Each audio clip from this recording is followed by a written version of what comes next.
예, 인사 먼저 드리겠습니다. 예, 김천 수덤에서 온 원재라고 합니다.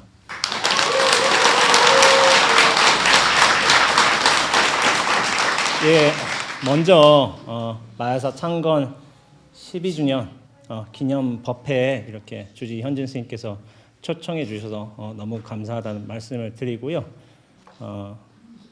타이틀이 이제 꽃미남 스님이라고 했었는데 솔직히 앞에 꽃 스님은 이해가 되거든요. 근데 왜 제가 끼었나 좀 이해가 안 되는데 중간에 광호 스님이 계시니까 약간 안도의 좀 마음이 광호 스님 죄송합니다. 예, 죄송하지만은 약간 좀 아이고 이렇게 좀 안도감이 들더라고요. 그래가지고 광호 스님이 또 저희 권속이세요. 수도암에서 오래 정진을 하셨고 저희 수도암 식구기 때문에 사실은 저와 인연이 있습니다. 그래서 광호 스님 이제 활동하기 전에도 이미 이제 저희들과 왕래를 하고 있었기 때문에 그래서 이런 농담쯤은 받아주시지 않을까. 물론 제가 가서 참여를 해야 되겠지만 아량이 넓으신 분이기 때문에 그렇게 좀 기대를 하고 있습니다. 이렇게 막말해도. 그리고 현진 선생님께서 이렇게 청주 이제 불교의 약간 불모지라고 하는 이제 충청도에서 이렇게 터를 잡으시고 포교에 이렇게 매진하는 모습을 이제 제가 그런 말씀을 많이 들었거든요. 그리고 무여 스님이 사찰기행에서도 현진 스님을 배웠고 해가지고 야 이렇게 열심히 하시는 우리 어른 스님, 선배 스님이 계시구나 해가지고 굉장히 감동을 받았습니다. 그리고 제가 오늘 마야사에 처음 오게 되었는데 도량이 너무 깔끔하고 날씨도 또 화창하고 그래가지고 야 이런 데가 다 있구나. 정원이라고 이렇게 말씀하셨지만은 공원처럼 이렇게 좀 사람들이 쉬다 여유도 좀 느끼고 그러면서 자연의 무상법문도 듣고 하는 정말 굉장한 좋은 도량이구나 하고서 좀 제가 감탄을 많이 했습니다. 그래서 저도 나중에 인연이 된다면은 불교의 불모지에서 아마 저도 포교를 시작할 것 같은데 기왕 하려거든 어려운 데서 하는 게 낫지 않나. 저도 이제 출가를 해인사로 했는데요. 해인사가 가장 어렵다고 해서 갔습니다. 그래서 근데 이제 하려거든 어려운 데서 시작하는 게 낫지 않나 그런 생각을 하고 있고 다시 한번 이제 이렇게 법회에 초청해 주셔서 감사하다는 말씀을 드리겠습니다. 그리고 이 법회가 제가 어떻게 이 법회에 들어오게 되었나 사실은 좀 제가 좀 아는 바가 있어요. 우리 주지 현진 스님께서 친하게 지내시는 이제 왕래를 하시는 저희 사양 스님이 계십니다. 원철 스님이라고 중앙에서 소임을 많이 보시는데 원철 스님을 제가 얼마 전에 만나 뵀어요. 만나 뵈가지고 제가 차를 한 잔 얻어 마셨습니다. 좀 상담할 것도 있고 해서 이렇게 말씀하셨는데 원철 스님이 그런 말씀을 하시더라고요. 저한테 저런 말씀은 아니고요. 그러니까 내가 원재 스님을 처음 봤을 때는 완전 불교 원리주의자로 보는 것 같았다고. 보통 이제 요즘에 원리주의자라고 한다면은 어디 원리주의자가 많이 있죠? 이슬람 원리주의자. 근데 이슬람 원리주의자들은 어떠냐면은 약간 좀 거친 면이 많이 있죠. 아무래도 뭐 폭탄 자켓을 한다든지 어디 테러를 한다든지 그런 식으로 저희 언론에 많이 알려져 있는데 그런 이슬람 원리주의자들께서는 좀 안타깝게도 이제 반대되는 세력이라든지 집단, 모임, 이제 민간인도 포함해서 그렇게 자신들의 의견을 좀 널리 하기 위해서 이제 좀 폭탄 테러 같은 걸 좀 많이 하는 것 같아요. 근데 불교에도 원리주의자가 있어요. 이를테면 불교가 최고다 한다든지 이를테면은 참선하다 죽어버리겠다 한다든지 하고서 화두타파가 제일이다 뭐 이런 식으로 하는 원리주의자가 있는 거예요. 제가 그런 원리주의자였습니다. 그래서 절에서 제가 출가해서 저는 좌복에서 죽겠다는 결심으로 들어왔습니다. 그래서 이제 제가 초반에 정진을 물론 열심히 했어요. 열심히 했는데 그런 원리주의 눈에 힘에 빡 주고 원리원칙 지켜가면서 다른 거를 일종의 뭐 시비 여부에 해당되는 거는 잘못된 거는 용납하지 않고 그렇게 살았어요. 초반에. 그러니까 원철 선생님께서 눈 밝은 사양 선생님께서 저 사제를 꿰뚫어 보신 거죠. 아, 저 원리주의자 하나 들어갔구나 하고서 그래서 그러신 거예요. 그러니까 제가 초반에 수행을 할 때는 도반들이 저를 좀 무서워했습니다. 무서워해가지고 왜냐하면은 제가 제 뜻을 굽히지 않고 원리 원칙에 맞게만 살아야 된다는 그 원칙을 지키느라고 도반들마저도 저를 무서워했어요. 제가 사실 도반들하고 제일 나이가 어립니다. 저 위에가 8살, 9살, 10살인데 다 저한테 한 소리씩 듣고 사셨어요. 그래서 이제 제가 그런 원리주의자의 삶을 살았는데 원철 선생님께서 요즘에 보니까 원재 선생님이 그나마 좀 마음이 많이 누그러든 것 같다, 편안해진 것 같다, 예전 같지는 않다 이렇게 말씀을 해주시더라고요. 그러니까 저도 좀 감사드리죠. 근데 우리 원리주의자, 불교에서 원리주의자들은 어떤 특징이 있냐면은 우리가 외부를 향해서 테러를 하지 않죠. 남을 해치거나 그러진 않는데 물론 제가 안 했다는 건 아니에요. 도반들 많이 괴롭혔으니까 안 했다는 건 아니지만은 내부를 향한 폭력, 나를 향한 폭력을 많이 행사하는 게 특히나 불교 같습니다. 불교. 자기를 용서하지 않아. 관대해지지 않고 원리 원칙을 너무 철저하게 따져. 물론 그것이 수행해 나가는 초반에 있어서는 굉장히 중요한 요소가 되기도 해요. 그러나 저는 수행을 해 나갈수록 그리고 마음이 내려질수록 그런 어떤 원칙은 조금 더 엷어지고 타인을 향한 시선이라든지 바깥을 향한 이제 어떤 관용이라든지 그런 게 점점 커지는 게 저는 맞다고 보고 있습니다. 물론 제가 처음에 못나서 저 또한 용서하지 못하고 저에 대한 기준도 확실하게 세우면서 그렇게 수행을 하다 보니까 예전에는 뭐냐면 사우드 수행이 있어요. 사우드. 근데 저하고 싸운 거예요. 저하고. 근데 요즘에는 그나마 조금 마음이 편해져가지고 아, 원재란 친구가 이렇게 생겨 먹었구나. 아, 이렇게 행동하는구나. 이렇게 사는 것도 뭐 한 모습이겠지만 이렇게 하면 좀 문제는 생기겠지 하면서 요 원재 친구하고 같이 지내면서 조금은 타협해 가면서 이해해 가면서 그리고 어느 정도 선도 정해 가면서 그렇게 좀 약간은 여유롭게 지내고 있는 것 같습니다. 그래서 그런 어떤 제가 수자로서 어떤 삶을 살아오다가 2019년도에 책을 내면서부터 대중 여러분들과 이제 소통을 하기 시작했고 그러면서 지금까지 한 4년, 5년 정도 지났는데 여러 분들께서 좀 좋은 면모로 봐주셔가지고 그렇게 이 자리까지 오게 된 것 같습니다. 그리고 원철 선생님께서 이렇게 추천을 해주셨고 현진 선생님께서 이렇게 수긍해 주셔가지고 이 자리에 오게 되었는데 스님께서 저에게 법문 시간을 40분 정도가 좋겠다 그렇게 말씀하셨어요.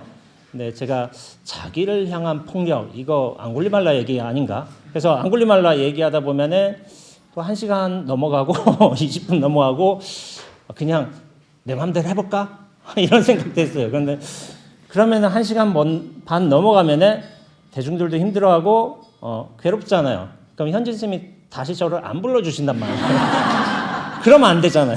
그러니까 최대한 40분에 맞춰서 제가 법문을 한번 끝내보도록 하겠습니다. 40분이라는 뜻은 아니에요. 최대한 맞춰보겠습니다. 오늘 제가 준비한 것은 무상에 대한 이야기입니다. 사실 여기서도 참 무상법문이라고 하셨잖아요. 근데 여기 현진 스님께서 이 가사를 그렇게 쓰셨는데 봄에는 꽃이 피고 여름엔 맑은 바람 가을에는 밝은 달 겨울에는 설경이 있어. 이게 똑같은 게 제가 쓴 글에도 나옵니다. 그래서 야, 이게 통하는 게 역시 통하는구나 그런 생각을 하게 됐어요. 제가 출가하는 날에 이야기를 잠깐 말씀드리겠습니다. 저는 대학교 때 수행을 해왔고요. 20대 초반에 제 인생의 가장 중요한 가치를 한 단어로 정리해 본다면 무엇일까라고 저 스스로에게 물어봤어요. 그래서 나중에 결론적으로 나오게 된 그 한 단어가 진리였습니다. 진리여가지고 나는 진리를 위한 삶을 살겠다 그렇게 결정을 했습니다. 그때가 아마 23살쯤 될 겁니다. 그런 어떤 마음의 결정 때문인지 몰라도 자연스럽게 불교로 귀를 기울이게 됐고 불교의 D학점도 맞아가면서 이렇게 열심히 경전도 보고 이렇게 수행도 하고 그렇게 하다가 출가를 결심했습니다. 출가를 결심했을 적에 제가 집안 회의를 소집했어요. 제가 좀 큰 집의 장남이에요. 독자고. 그래가지고 약간 그런 권리가 있습니다. 몇 날 며칠 날 다 모이세요. 중요 발표가 있습니다. 해가지고 12월 어느 날인가 1월 며칠 저는 해인사로 출가합니다. 이 사실은 결정이 되었고 변하지 않습니다. 라고 발표했어요. 끝났어요. 근데 이제 어르신들께서 제 성격을 아셨어요. 왜냐하면 얘는 고쳐먹기가 힘들어. 안 되는 거야. 이미 여러 번 겪어봤기 때문에 아시는 거예요. 그래서 끝났어요. 근데 이제 저희 모친께서 억울하잖아요. 20몇 살까지 다 키워놨는데 분하잖아. 이게 저희 부모님께서는 제가 사실은 공부를 많이 해가지고 외국에서 박사학위 받아가지고 교수를 하는 걸 되게 원하셨던 것 같아요. 물론 제가 공부가 성미가 안 맞았던 건 아닌데 왜냐하면 이 진리를 앞에 두고서 제가 학문적인 연구를 하는데 시간을 보낼 수 없다는 그런 다급함이 있었어요. 그래서 저희 모친께서는 저를 설득이 안 되니까 지원군 이모님들한테 막 전화를 하시더라고요. 이모님들이 막 오셨는데 어머니 말도 안 듣는 사람이 이모님 말 듣겠어요? 안 듣죠, 당연히. 그러다가 제가 결국 해인사로 출가를 했습니다. 부친께서는 굉장히 못마땅해 하셔가지고 저를 쳐다보지도 않으셨어요. 아예 누이들은 좀 저 가니까 이러지도 저러지도 못하고 방 동동 구르면서 그래갖고 어머니는 울면서 저를 끝까지 찾아왔어요. 이제 버스 탈 때까지. 그렇게 하다가 제가 가장 어렵다는 해인사로 들어갔습니다. 들어갔는데 근데 나중에 집안이 좀 쑥대밭이 된 거예요. 쑥대밭이 됐죠. 왜냐하면 아들 하나가 출가를 했으니까. 그래서 집안이 온통 다운돼 있는데 그런데 이게 사람 일이라는 게 또 그렇지도 않아요.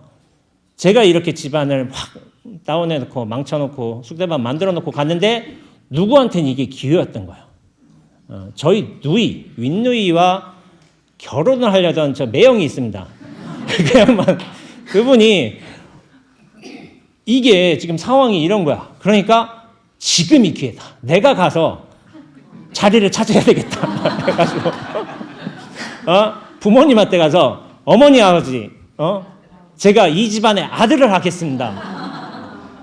그렇게 얘기를 했다는 거예요. 나중에 저희 매형이 그런 얘기를 하대요.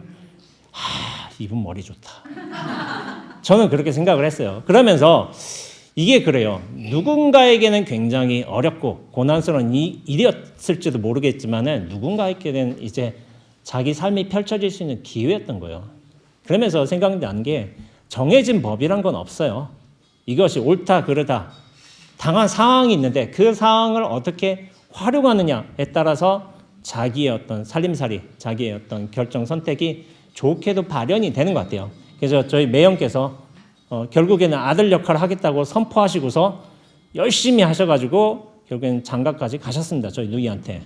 그러면서 지금은 맨 처음에는 좀 막 조금 맞득잖아 하셨는데 10시래요. 법문 시간 40분 남았다고 30분 남았다고 이렇게 얘기를 해주네요. 그래서 근데 그렇게 하니까 맨 처음에는 약간 좀 입지가 약했지만은 아들 역할을 하겠다고 그렇게 가시니까 저희 부모님이 엄청 좋아하신 거예요. 그래서 지금은 사위사위 하고 사십니다. 그리고 저희 매형 뭐 얘기가 여기 하는지 모르겠지만 되게 부침성이 좋으세요. 대전에 같이 사는데 점심 먹으러 집에 가요. 저희 부모님이. 그럼 또 좋아하세요. 엄청 좋아하세요. 야, 그래서 저희는 저렇게 싹싹하구나. 저는 부모님한테 전화도 안 하거든요. 1년에 한 번 할까 말까요. 근데 저희 부모님도 마찬가지고 저한테 연락 안 합니다. 수도함에 딱 한 번 오셨어요. 딱 한 번 오셨는데 그때가 언제였냐면 제가 출가하고 한 3, 4년쯤 지난 뒤였어요. 근데 저희 부모님들이 온갖 형제, 뭐 고모님들 다 모시고서 할머님까지 오시고서 그렇게 수도함에서 3, 4년쯤 지나서 저를 처음으로 만났습니다. 만났는데 이제 저희 사형 윗사형 스님께서 먼저 차담을 하시고 제가 중간에 좀 합류를 하게 됐어요. 이렇게 하게 됐는데 제가 팽주 자리라고 하죠. 이렇게 차를 나눠준 자리에 딱 앉으니까 이제 처음으로 만난 거잖아요. 출가하고 한 3, 4년 지나가지고 가족들이 수교원에 있는 거예요. 드디어 내 아들이 오빠가 조카가 저렇게 나타났구나 했는데 돌연히 저희 조모께서 할머님께서 저한테 물으시는 거예요. 그런데 스님, 우리 손자는 언제 와요? 우리 손자는 언제 와요? 이런 거예요. 그런 거예요. 그러니까 막 난리가 났어요. 여기처럼. 아니 손자 저기 있잖아요. 저기 앞에 있잖아요. 그러니까 아니 네가 누구요? 해가지고 이렇게 하신 거예요. 참고로 제가 충청도 사람입니다. 충청도 이제 저 연재 선생님께서 불모지에서 이렇게 보기로 하시는데 제가 불모지 논산에서 이제 어릴 적 살았고요. 태어나긴 공주 그리고 대전 이렇게 차츰차츰 업그레이드 가다가 서울까지 갔어요. 그러다 합천으로 확 뚝 떨어져요. 합천으로. 김천 더 산골짜기로 가버렸어요. 제가 네 30살쯤 되면 뉴욕에서 살 줄 알았는데 인생이 그렇게 마음대로 안 되더라고요. 결국에는 그렇게 저희 가족들을 만나가지고 이렇게 대면을 했습니다. 저도 오랜만에 만났죠. 출가하고서 3, 4년 만이니까. 근데 제가 가족들을 보면서 탁 들었던 생각이 뭐냐면 제가 팽주 자리에 탁 앉으면서 가족들이 탁 방 가득 앉았어요. 무슨 생각이 들었냐면은 사람들이 왔구나 이런 생각이 들었어요. 물론 관계로 보자면 저희 조모, 어머니, 아버지, 뭐 고모부님, 누이 이렇게 되겠지만 조카도 왔고 이렇게 하겠지만 사람들이 이렇게 왔구나. 근데 그건 저뿐만이 아니었어요. 그분들은 다들 아들 보겠다고, 동생 보겠다고, 조카 보겠다고 이렇게 왔는데 웬 스님이 앉아 있는 거예요. 그래서 그만큼 3, 4년이라는 시간 사실 많은 것을 바꿔놓습니다. 그리고 제가 진리에 대한 어떤 추구, 난 진리를 위해 살겠다 하는 결심을 하고서 또 수자 생활에 좀 익숙해지다 보니까 이렇게 나름의 이제 스님 태가 났나 봐요. 그래서 그 이후로는 제가 세계 일주 갔다 온 이후로는 좀 가족들과도 왕래하고 있어요. 왕래하는 게 뭐냐면 제 마음이 좀 편해져서 그렇습니다. 편해져서 갈 때 인사도 드리고 추석 전날 가서 부모님께 인사도 드리고 친지 조카들도 찾아오고 그러면서 차례 지내고 아침 먹고 돌아옵니다. 1박 2일만 해요. 왜 1박 2일 하냐면은 1박 2일 해야지 희소성이 있어요, 사람이.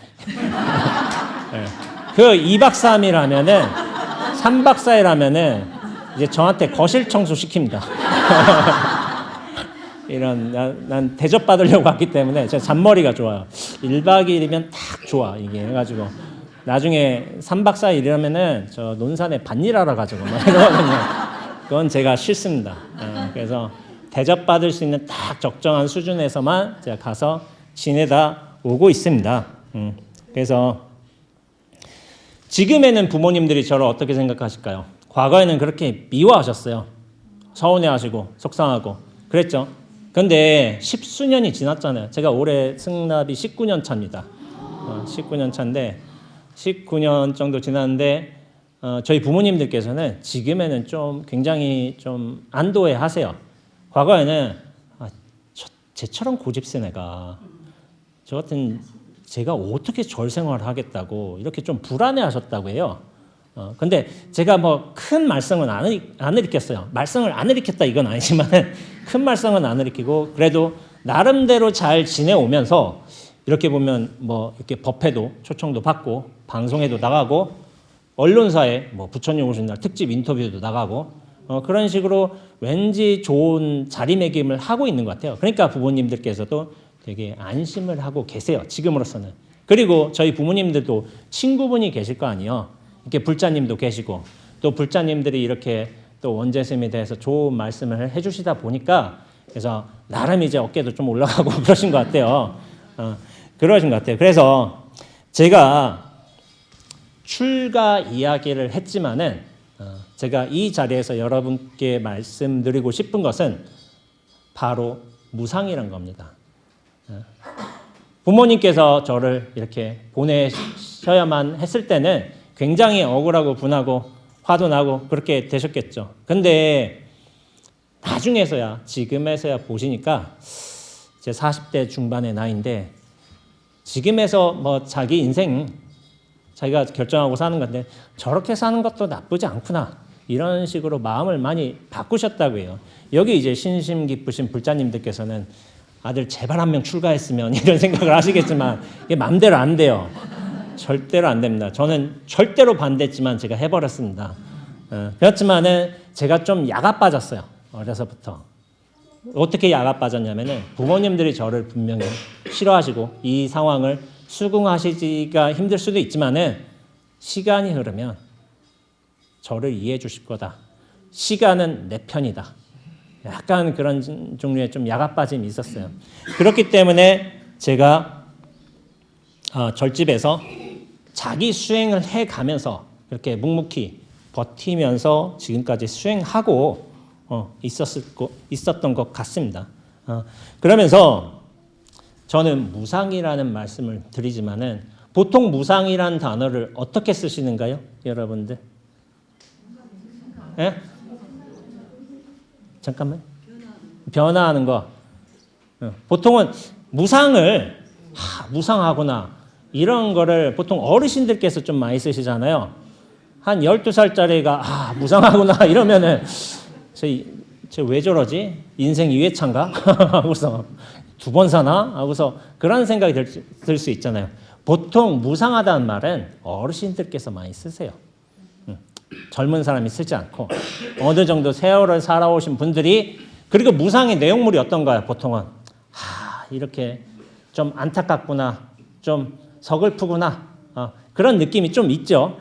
그래서 최근에 무슨 일이 있었냐면은 제가 관음전에서 기도를 올리는데 관음전 지금에 누가 모셔져 있냐면은 저기 제를 지내기도 하는데 마을에 이장님이 계세요. 근데 이장님 친구분이 거기다 반야신경을 사경하시고서 이런 글귀를 적어 놓으셨더라고요. 친구야, 세월이 이렇게도 무상하구나 이렇게 한 거예요. 그러니까 무상이라는 뜻을 우리는 나이 지긋한 어르신들께서 이렇게 지난 세월의 경험에 어떤 기억에 과거를 좀 그리워하면서 안타까워하면서 속절을 느끼면서 그렇게 쓰시는 경우가 많이 있어요. 근데 무상, 제법 무상, 그건 부처님께서 설하신 변하지 않는 진리 중에 하나예요. 삼법인 중에 하나. 제법 무상. 결국 모든 것은 변한다. 이거는 사실은 진리이기도 하지만은 어떤 긍부정의 뜻도 있지 않아요. 그냥 담백한 당연한 진리예요. 근데 우리가 무상을 쓰는 단어 그런 상황들을 종합해 보자면은 그렇게 좀 뭐랄까 진리의 요소로서 하기보다는 나의 과거 경험들, 인연들, 관계들 그런 것들을 아쉬워하면서 쓰는 경우가 많이 있어요. 근데 무상은 결코 그렇게 나쁜 게 아닙니다. 사실은 진리이기도 하고 매 장소, 매 순간, 매 인연, 매 경험이 그렇게 시절 따라 변화할 수 있는 굉장히 창조적인 뜻을 가지고 있어요. 여러분들 아까 전에 얘기했지만은 봄, 여름, 가을, 겨울 이렇게 하지만은 제가 예전에 실했지만 봄이 오면은 꽃향기도 맡고 여름에 바람이 불면은 땀도 식히고 가을에는 밝은 달 호젓하게 구경도 하고 겨울에는 눈싸움도 만드는 거예요. 사실은 그 시절 그 인형마다 무상이라는 이 원리에 깃들어서 우리는 할 수 있는 일들이 너무 많아요. 그런데 왜 우리가 무상이란 말을 그렇게 부정적으로 안타까운 용도로 쓰냐면은 나 자신의 기준에 의해서 보기 때문에 그래요. 예전에 어떤 보살님이 계셨어요. 보살님이 계셨는데 그 보살님께서 가을이 되니까 이제 낙엽이 툭 떨어지잖아요. 그러면서 나무가 앙상해지는 거예요. 앙상해지니까 쓸쓸하다는 거예요. 이제 찬바람도 불고. 그러니까 어떻게 하냐면 저 나무가 앙상해지고 찬바람도 불고 하니까 쓸쓸해져가지고 힘들다는 거예요. 네, 제가 그런 말씀을 드렸어요. 저렇게 쓸쓸해질 수도 있지만은 저거는 낙엽이 우리한테 은혜를 보여주는 게 아닐까요? 이런 얘기를 드린 적이 있어요. 그러니까 그게 왜 은혜예요? 하니까 낙엽 떨어지고 죽어가면서 떨어지고 하면서 죽는 건 아니지만 이 겨울을 보내면서 다음 봄이 오기 위한 암시를 저렇게 해주는 거라고. 지금에는 그렇게 볼 수도 있지만은 이 낙엽 만져가면서도 이렇게 부스러지는구나 그런 느낌이 들 수도 있고, 과거에는 저희 부친께서 하시는 말씀인데, 야 우리 낙엽은 다 긁어갔어 불태우느라고. 산에 낙엽이 남아날 데가 없었어. 저희 부친은 그렇게 사셨거든요. 서로 그거 가져가서 불태겠다고.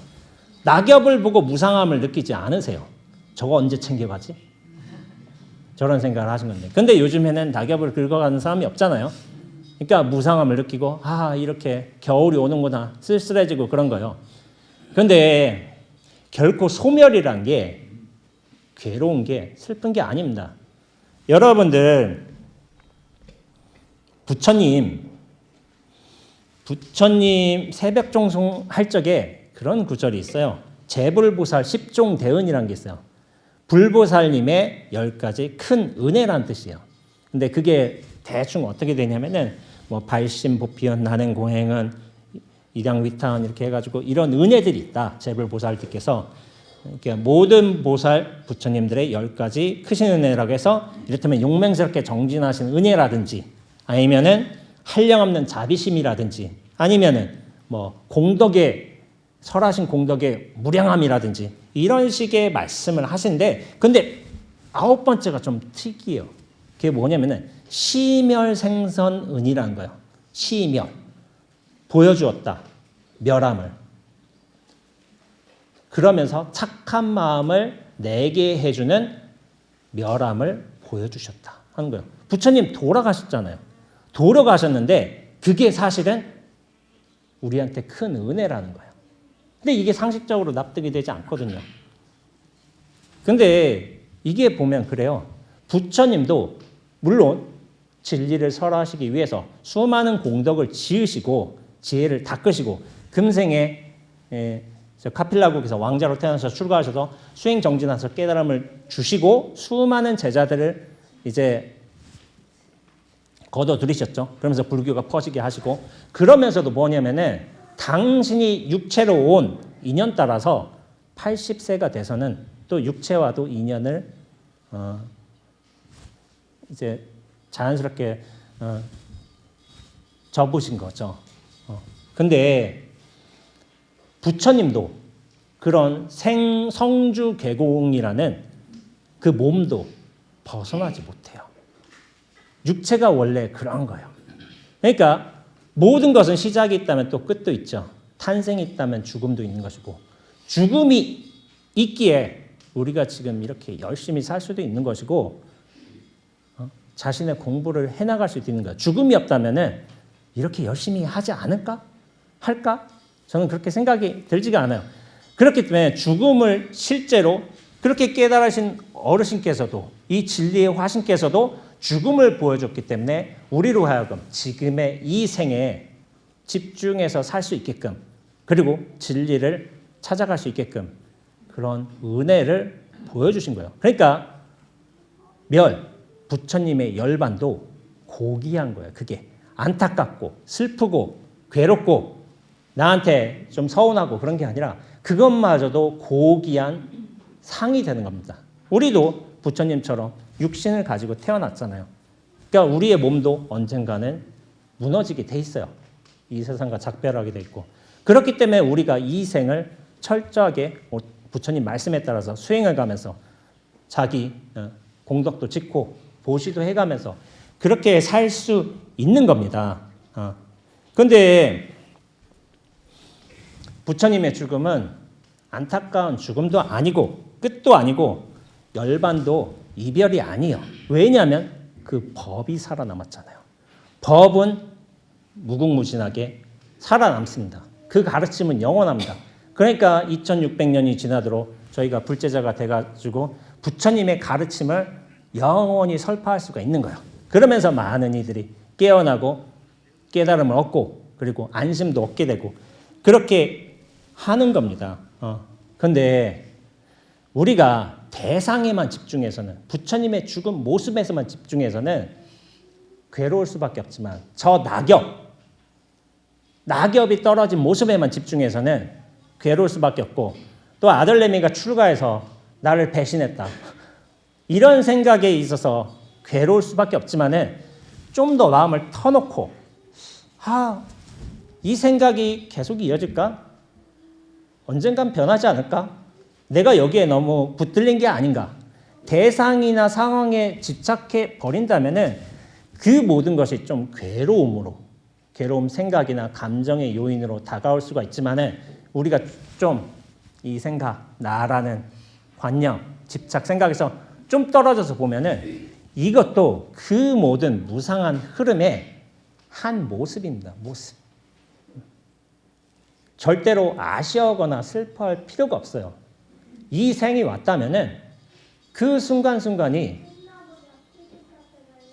진리로서 이렇게 환하게 발현하고 있는데 우리가 그 순간을 누린다면 그것을 적극적으로 활용한다면 오히려 좋은 순간인데 내 생각에 갇혀서 나란 존재감에 갇혀서 저 대상에 확 끌려 들어가가지고 낙엽이 떨어진다고 내가 슬퍼할 이유는 하나도 없어요.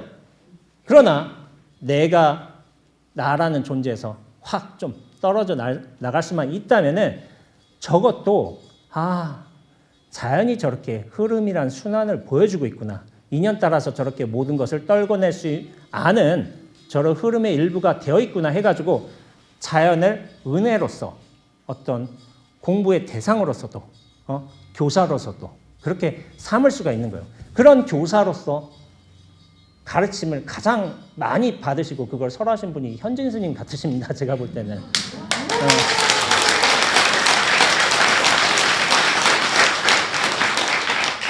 자연만한 선지식이 없어요. 자연은 그 시절에 따라서 인연에 따라서 그 무궁하게 찬란한 순간도 보여주지만 소멸도 아름다워요. 얼마 전에 벚꽃 다 떨어졌잖아요. 벚꽃 떨어졌다고 슬픈가요? 그이들도 이뻐요. 이쁘게 소멸해 가는 거예요. 근데 내년에 또 오잖아요. 아쉬울 거 하나도 없습니다. 근데 소멸도 우리한테는 굉장한 큰 가르침인 거예요. 자연을 잘 관찰해도 깨달음이 얻을 수 있습니다. 근데 중요한 건 뭐냐면은 나란 존재에 갇혀 있으면 안 되는 거예요.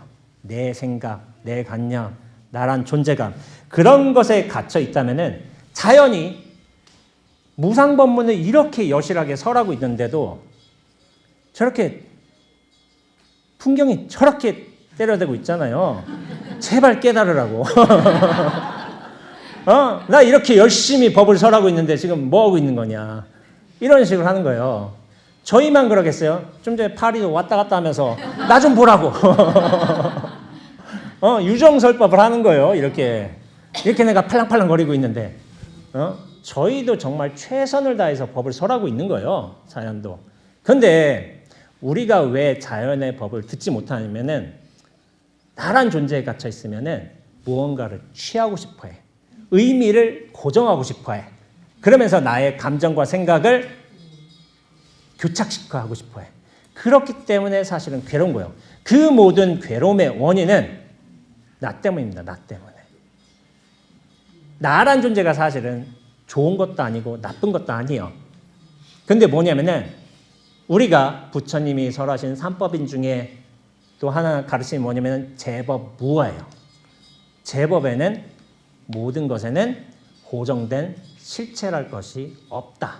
근데 뭐냐면은 우리가 중생으로서 괴로워하는 이유는 뭐냐면은 내가 나를 실체했기 때문에. 이거 나야. 나 원죄야. 나는 누구의 제자고 어디에 살고 있고 나는 이런 인물이야. 그리고 내 성격은 이래. 라고 하면 괴로운 거예요. 예전에 원제가 그랬던 것처럼. 수행의 원칙은 이래. 나 원제야. 이렇게 수자는 이렇게 살아야 돼. 물론 그게 틀린 건 아니지만은 제가 저한테 많이 갇혀 살았던 것 같아요. 갇혀 살고 제가 언제부터 마음이 편해졌냐면은 확 이제 저라는 원제라는 어떤 실체가 확 무너지면서부터 좀 그때부터 좀 편해졌습니다. 그 계기가 어떻게 되냐면은 정진 해나가다 까마귀 깍 소리 듣고서 법당에서 이제 목탁이 또록하면서 확 부서졌어요. 그때가 2014년입니다. 15년 확 부서졌는데 이전에도 뭐 그런 뭐 징후들이 경계들이 있긴 했었지만은 그게 정말 크게 부서지면서부터 되게 환히 있는 상태로 오래 지냈어요. 지내면서 그때부터 제가 어록을 보기 시작했어요. 어록을 볼 수가 있었고 경전도 새로이 보이기 시작해요. 모든 경전의 내용들, 어록의 선사들의 말씀들은 바다의 파도와도 같지만 그 깊은 마음이 있습니다. 근데 마음에는 그런 말 있잖아요. 마음에 지금하고 과거가 있겠어요? 없죠. 진리에도 고금이 있는가요? 없죠. 다만 그 마음은 한결같은 거예요. 그 한결같은 마음을 정말 개합을 하고 난다면 이 세상이 다르게 보는 거예요. 다르게. 우리가 무상하다고 했지만은 나에 대한 존재에서 집착할 적에 그 무언가가 기준이 확실하다고 정해져 있다고 그거를 강요할 적에 괴로운 거예요. 그런데 그런 실체랄 게 탁 부서지고 난다면 정말 크게 부서진다면은 전체가 보입니다. 그때부터 눈앞이 드러나게 됩니다. 여러분들 중에 이제 제 법문을 좀 많이 들으신 분들도 계시겠지만은 제가 지금까지 이제 법문을 하면서 책을 쓰면서 가장 많이 쓰는 단어가 사실은 눈앞입니다. 눈앞. 자기의 시선이 내 안에서 이렇게 갇혀 살다가 눈앞으로 확 확장이 되면은 이 전체로서 툭 떨어져서 보이는 거예요. 그러니까 원제가 이렇게 말하고 있는 거예요. 원제가 이렇게 말도 하고 손도 흔들고 있고 종소리도 들리고 있고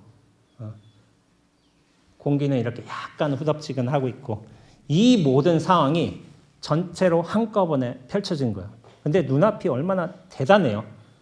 이게 서로 간섭을 안 해요. 저 종소리가 울리는데도 제가 법문을 하는데도 이 열기가 느껴지는데도 저 햇살이 비친데도 서로 아무런 방해를 하지 않습니다. 이게 정말 대단한 관용이에요. 그리고 무상법문이라고 했잖아요. 자연의 무상법문. 자연도 무상법문을 설하고 있지만 제가 지금 법문을 하는 곳이 물론 이 법당이란 공간이 있잖아요. 부처님도 계시고 부처님도 계시고 어떤 부처님 법의 가르침도 있고 이 법이 펼쳐지는 공간이 법당이긴 하지만 우리가 진정으로 나로부터 이 나에 대한 집착에서 실체감에서 벗어날 수 있다면 법당은 어디가 되냐면 눈앞이 됩니다. 눈앞에서 그 모든 보고 듣고 느끼고 생각하는 인연 따라서 법이 완연하게 펼쳐지게 되어 있어요. 그래서 이런 말이 있어요. 제가 되게 좋아하는 말이지만은 영가전에 드리는 이제 무상법문, 무상이 나오는데 무상법문의 어떤 구절을 제일 좋아하냐면은 불심으로 바라보면 온 세상이 불국토요. 범부들의 마음에는 불국토가 사바로다. 불국토는 이미 눈앞에 모든 인연 따라서 여실하게 펼쳐져 있습니다. 그런데 뭐냐면은 불심이란 건 뭐냐면은 그 어떤 것에도 집착하지 않고 나란 존재 아상에도 빠져들지 않고 한다면은 이 세상이 이미 불국토, 법이 여실하게 펼쳐지고 있는 세상이 되는 거예요. 근데 범부는 어때요? 범부는 이 나란 존재로 콱 빠져 들어갔어. 이게 나야. 나란 존재에 들어갔으니까 대상이 보이잖아요. 주객처럼 주가 생기면 객이 나타나요. 객이 나면서 제 마음에 안 드는데 저거는 좀 내가 더 가져가고 싶은데 하면서 모든 게 괴로워집니다. 결국 그 모든 고통과 괴로움의 근원은 나란 존재에서 시작되는 거예요. 근데 이 나란 존재의 실체감, 중심성, 이것이 수행과 기도와 불교 공부에 따라서 인연 따라 부서지기도 하고 확 무너지기도 하고 하는 경험들이 있는데 그럴 때일수록 마음이 가벼워지게 돼 있어요. 왜냐하면 여러분들 금강경에 나오지만 일체유의법이란 게 여몽환포영 여로영여전 응장여시관 만이 유의법이란 게 나란 실체를 둔다면 세상도 실체고 대상도 실체고 상황도 마음에 안 들고 저런 건 고쳐야 되겠고 저건 취하고 싶고 이렇게 보이지만 다 인연 따라 이렇게 찰나찰나의 생주이멸하는 현상으로 상황으로 그리고 궁극에는 그것이 진리가 저렇게 여실하게 드러나는 흐름으로 보이게 됩니다. 그런데 그렇게 될 때의 또 특징은 뭐냐면은 나란 존재도 보이기 시작해요. 내가 아니라 이 원재라는 저 같은 경우 원재라는 이제 한 독특한 캐릭터가 있는데 이 친구랑 살면서 좀 제가 많이 괴로웠어요. 괴로웠는데 요즘에는 좀 제가 많이 인정해주고 있습니다. 네가 그따위로 살겠다. 그래서 그러면은 내가 여기선까지는 내가 허용해줄게. 해가지고 이렇게 해서 좀 타협을 해가면서 좀 살고 있어요. 그러면서 제가 예전에 비해서 많이 좀 웃고 편해지고 그런 것 같아요. 예전에는 제가 안 편했어요. 남들한테도 무섭고 그랬어요. 근데 요즘에는 조금 관용이 좀 생기는 것 같고 제가 좀 사람이 되어가는 것 같습니다. 사람 되어가는 재미가 있더라고요. 재미가 있어가지고 그런 재미로서 지금 공부를 하고 있습니다. 그래서 우리는 그 근원을 잊지 말아야 돼요. 저희가 어쩌다가 잘 이유는 모르겠지만 호련히 이렇게 중생이라는 존재로 이렇게 탁 들어앉아서 버렸는데 사실은 이 중생이란 착각 때문에 나란 존재로 실체로 이렇게 탁 들어앉았기 때문에 괴롭지만은 우리가 본래부터 갖추고 있는 결코 벗어날 수 없었던 이 눈앞으로 돌아간다면은 우리는 세상이 전하고 있는 그 모든 법들을 진리로서 받아들이고 수긍할 수가 있습니다. 그래서 저는 나란 존재가 어떤 의미에서는 감옥이 될 수 있다고도 생각을 해요. 왜냐하면 이것이 나야, 나란 존재야, 실체야. 이렇게 된다면 감옥이 되는 거예요. 이 좁은 2m도 안 되는, 몇 그램도 안 되는 이 좁은 육체와 생각이라는 감옥에 살면서 굉장히 괴로워하고 고통스러워할 수밖에 없지만 우리가 본래부터 펼쳐져 있는 이 눈앞으로 확장이 됐다면 나란 존재는 뭐냐면 그때부터는 이게 선물이 되는 거예요. 선물. 나를 통해서 눈앞의 인연 따라 인연에서 나라는 인연을 써먹는 거예요. 이 선물. 근데 그렇게 선물이 되려고 하든 한 번은 크게 확 벗어나야 된다. 제가 그런 식으로 말씀을 많이 드리고 있습니다. 그래서 제가 예전에 여러분들에게 좀 말씀을 많이 드리고 있지만은 여러 수행법도 있고 가르침도 있고 하지만은 이 눈앞이라는 본래의 법당 진리가 펼쳐지고 있는 이 허공을 여의지 말고 나로 끄달려 들어가지만은 거기에서 무수히 좀 벗어날 수 있도록 무수히 연습도 필요합니다. 그러면서 본래 있던 이 법당이 나중에는 확인이 되는 거예요. 그래서 제가 예전에 퇴계 선생께서 지으신 시를 굉장히 좋아해요. 퇴계 선생이 어떤 시를 지었냐면은 손자 안도가 있어요. 안도. 근데 안도가 신학문이 들어왔어.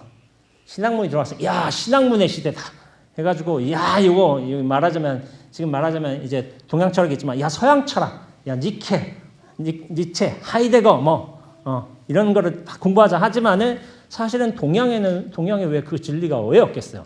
그러니까 태계 선생이 좀 안타까워하면서 안도를 기각첨도수 순산적초리라는 시를 지어주셨어요.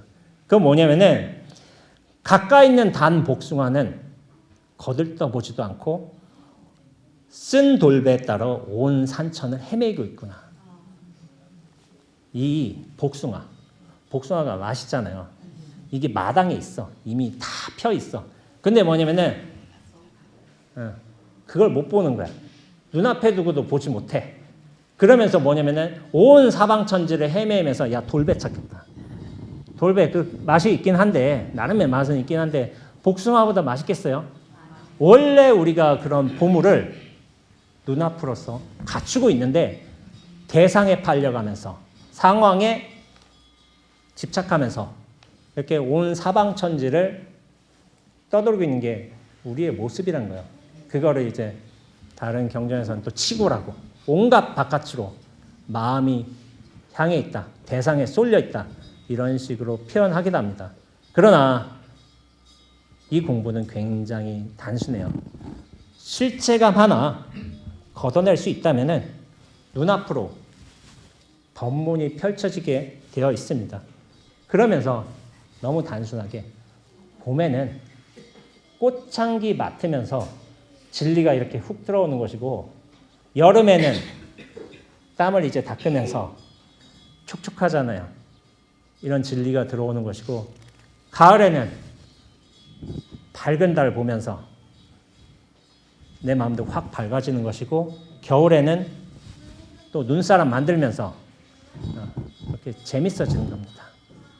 그래서 이게 이 세상이 사바세계라면은 그 사바세계가 본래 사바세계가 아니라 내가 나라는 감옥에 갇혀있기 때문에 이 사바세계가 펼쳐지고 있는 겁니다. 근데 나란 존재에서 이 착각에서 실체감에서 확 벗어날 수가 있다면은 그것 하나만 제대로 가능하다면은 진리가 온 부처님의 법이며 말씀이 내 눈앞에서 이 넓고 무궁무진한 도량에서 무량으로 설법되고 있음을 스스로 확인하면서 그 상태에서 자기라는 인연을 잘 부려가면서 우리가 부처님 법을 배우기도 하고 남들에게 좋은 영향을 미치기도 하고 도움을 주기도 하고 이렇게 살 수 있다고 제가 말씀드리겠습니다.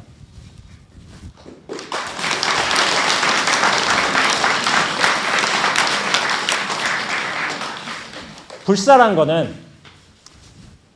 물론 우리가 알고 있는 불사라는 거는 뭐 법당도 짓고 이제 저 도량도 이제 스님처럼 열심히 관리하시고 그렇게 또 경전도 간행하고 또 부처님 말씀도 듣고 공부하고 이것이 모두가 불사죠.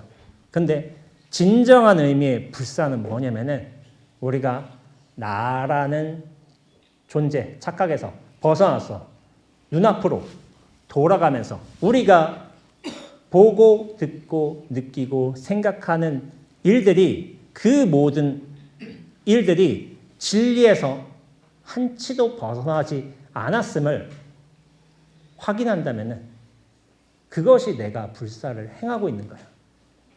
진정한 자성으로의 복귀고 이것이 부처님의 가르침이라고 제가 말씀드리겠습니다. 제가 지금껏 시간 잘 맞춰가면서 40분 정도, 40분 조금 넘게 법문을 설했는데요. 다음 한 문장으로 이 법문을 정리하도록 하겠습니다. 한 발자국도 움직이지 않고 이렇게 도달하였다. 예, 법문 마치겠습니다. 네.